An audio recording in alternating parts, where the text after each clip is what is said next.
भगवान जीव को सबसे पहला क्या उपहार देते हैं? सर्वप्रथम तो भगवान ने, राम जी ने हम सभी जीवधारियों को यह उपहार दिया कि हमें उस जीवन के कष्टों और संघर्ष का सामना नहीं करना पड़ता जिसका सामना संसार की एक बहुत बड़ी आबादी करती है। मैंने पहले भी कहा था कि सदैव इस बात को स्मरण रखिए कि हम अपने से ज़्यादा सामर्थ्यवान व्यक्ति, चाहे सामाजिक रूप से हो, आर्थिक रूप से हो, व्यावहारिक रूप से हो, बौद्धिक रूप से हो या फिर आध्यात्मिक रूप से हो, व्यक्ति का स्वभाव रहता है प्रायः अपने से अधिक सामर्थ्यवान के बारे में अधिक बात करता है, अधिक विचार करता है और यह सोचता है कि अगर वह कर सकता है तो मैं क्यों नहीं। पक्षी तो बहुत होते हैं, अनगिनत पक्षी होंगे संसार में, किंतु चातक तो उन पक्षियों में विरला ही पाया जाता है।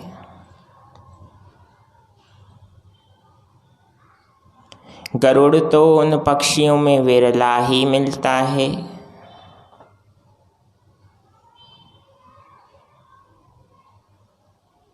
हीरे की खदान में कई प्रकार के हीरे मिलते हैं, लेकिन जब तक उन्हें परखा नहीं जाता, परिष्कृत नहीं किया जाता, परीक्षा नहीं होती उनकी उचित मानदंडों के आधार पर, तब तक यह ज्ञात नहीं होता कि कौन सा हीरा असली और कौन सा नकली। उसमें कुछ घंटे भी लग सकते हैं, कुछ दिन भी लग सकते हैं।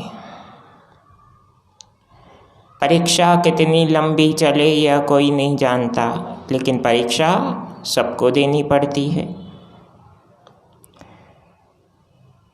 जब हर किसी की परीक्षा का प्रकार भी भिन्न है, हर किसी के जीवन का ध्येय भी भिन्न है, तो किसी और से तुलना करने का अधिकार जीव को किसने दिया? कल की कथा में भी यह निवेदन किया गया था कि भगवान का अनादर व्यक्ति उस क्षण करता है जब वह स्वयं की तुलना दूसरों से करता है। व्यक्ति का सबसे बड़ा गुण तो उसका धैर्य है। जितना समय हम खुद की तुलना दूसरों से करने में लगाते हैं, उसका 10% समय भी अगर हम स्वयं के सद्गुणों को विकसित करने में लगाएं तो व्यक्ति कहाँ पहुँच जाए। कहाँ का अर्थ यह नहीं कि फिर आप तुलना करने लगें। श्री राम कथा की इस यात्रा का एक ही ध्येय है, खुद को दूसरों से तुलना नहीं करनी है, क्योंकि मेरे प्रभु श्री राम ने खुद की तुलना किसी और से नहीं की। राम तो विरले हैं, ना ही श्री राम ने तुलना की और ना ही श्री कृष्ण ने, इसीलिए उन्हें पूर्णावतार भी कहा जाता है। पूर्ण कौन है? पूर्ण वही है जो स्वयं की तुलना दूसरे से और दूसरे की तुलना स्वयं से करके समय को व्यर्थ ना गंवाए, वह पूर्णता को पा सकता है। हम योगी राज कहते हैं भगवान शंकर को, भोलेनाथ को देवाधिदेव भी कहा जाता है। इसका कारण एक ही है बंधुओं। भोलेनाथ कभी खुद की तुलना दूसरों से नहीं करते और ना ही दूसरों के प्रगति को देखकर कुछ मन में विचार करते हैं। इसीलिए शिव जी को योगियों का भी आचार्य कहा गया, योगीराज कहा गया, योगेश्वर कहा गया। योगीश्वर भोलेनाथ, उसी प्रकार योगेश्वर श्री कृष्ण। जो अपने मन पर पूर्ण नियंत्रण कर पाए वही तो योगेश्वर बन सकता है, वही तो जीवन के ऐश्वर्य को प्राप्त करने का सामर्थ्य रख सकता है, जिस प्रकार से भगवान श्री कृष्ण ने किया।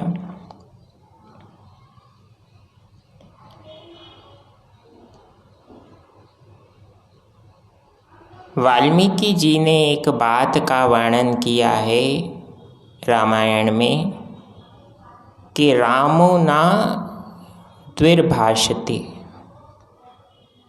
भगवान श्री राम कभी भी दोहरी बातें नहीं करते, दो बातें नहीं करते। प्रभु एक ही बात पर अडिग हैं, पहले जो बात कही अंत तक उसी बात पर खड़े रहते हैं। इसीलिए भगवान श्री राम को मर्यादा का अवतार कहा गया, मर्यादा पुरुषोत्तम कहते हैं श्री राम को, उनके इस गुण के कारण कि रामो न द्विर्भाषते। जो व्यक्ति जीवन के हर परीक्षा में अडिग रहता है, श्री राम के सद्गुण को जीता है कि जो निश्चय किया है उसे पूर्ण करना ही है, कुछ भी हो जाए, तो उस व्यक्ति को फिर जीवन में कभी भी पराजय का मुख नहीं देखना पड़ता। पराजित हम कब होते हैं? जब हम जीवन के महत्वपूर्ण क्षणों को पर निंदा में गंवाते हैं। पहली बात, अर्थात निंदा करने से हमारे जीवन के महत्वपूर्ण क्षण ही जाएंगे और कुछ नहीं मिलेगा। दूसरी बात,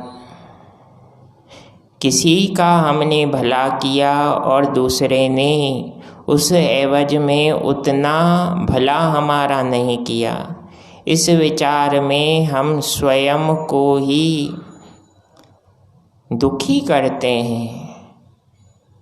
तो तनिक विचार कीजिएगा, इससे किसका नुकसान हुआ, किसका समय और वैचारिक शक्ति क्षीण हुई? उत्तर मिलेगा हमारी ही, क्योंकि हमने ही सोचा। एक आप भला करें, दूसरा चिंतन करके स्वयं की शक्ति का ह्रास करें, तो ऐसी भलाई किस काम की?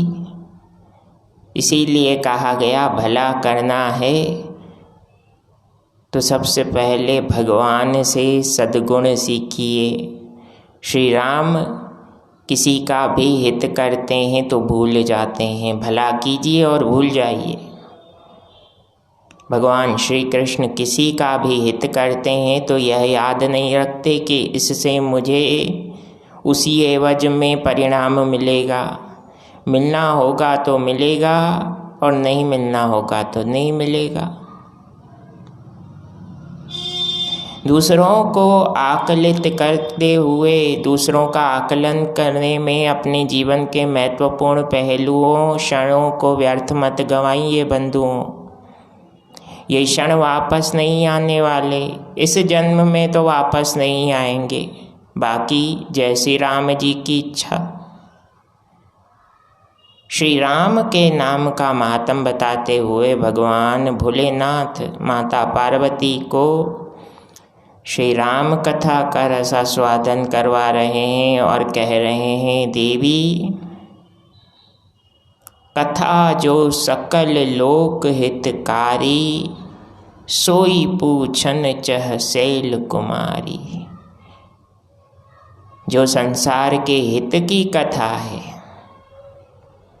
ये राम कथा संसार के जीवधारियों के भले की गाथा है, जिसे शैल कुमारी माता पार्वती पूछना चाह रही हैं। किससे?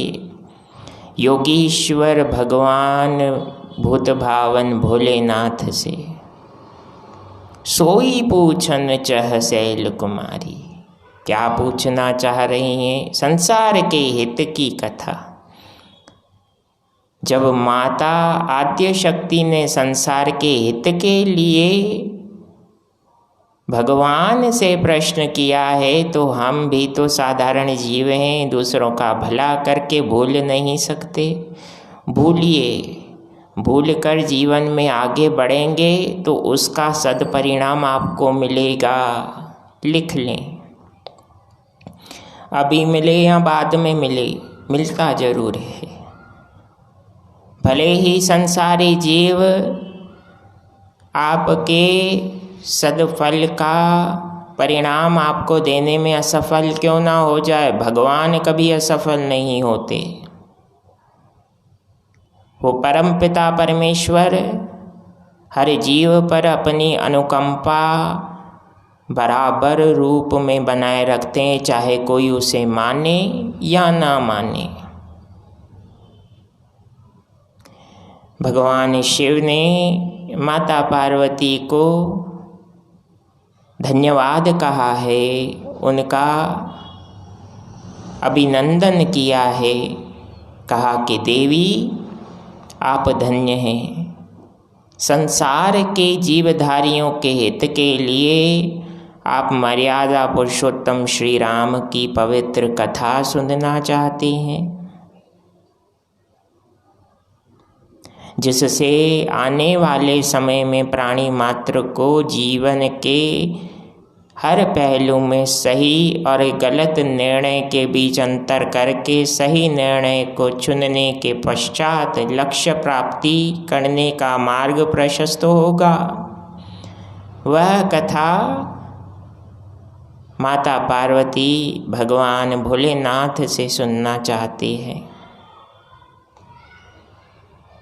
तो इस प्रकार से संसार में सर्वप्रथम ईश्वर स्वरूप भगवान शिव ने माता पार्वती को पवित्र श्री राम कथा सुनाई। श्री राम कथा का सबसे बड़ा महत्व है कि हमारे जीवन में सर्वप्रथम 2 गुण आते हैं। हमें पहला गुण तो यह प्राप्त होता है कि कितना बोलना है, कहाँ बोलना है, कब बोलना है। और दूसरा गुण हमें प्राप्त होता है कितना सुनना है, क्या सुनना है और कब कहाँ सुनना है। बस ये 2 बातें समझ में आ जाएं तो बाकी सब निश्चित रूप से सहज और सरल होने लगता है। जय सिया राम, जय जय हनुमान। प्रसन्न रहें, आनंदित रहें, राम नाम का आश्रय लेते रहें। प्रणाम।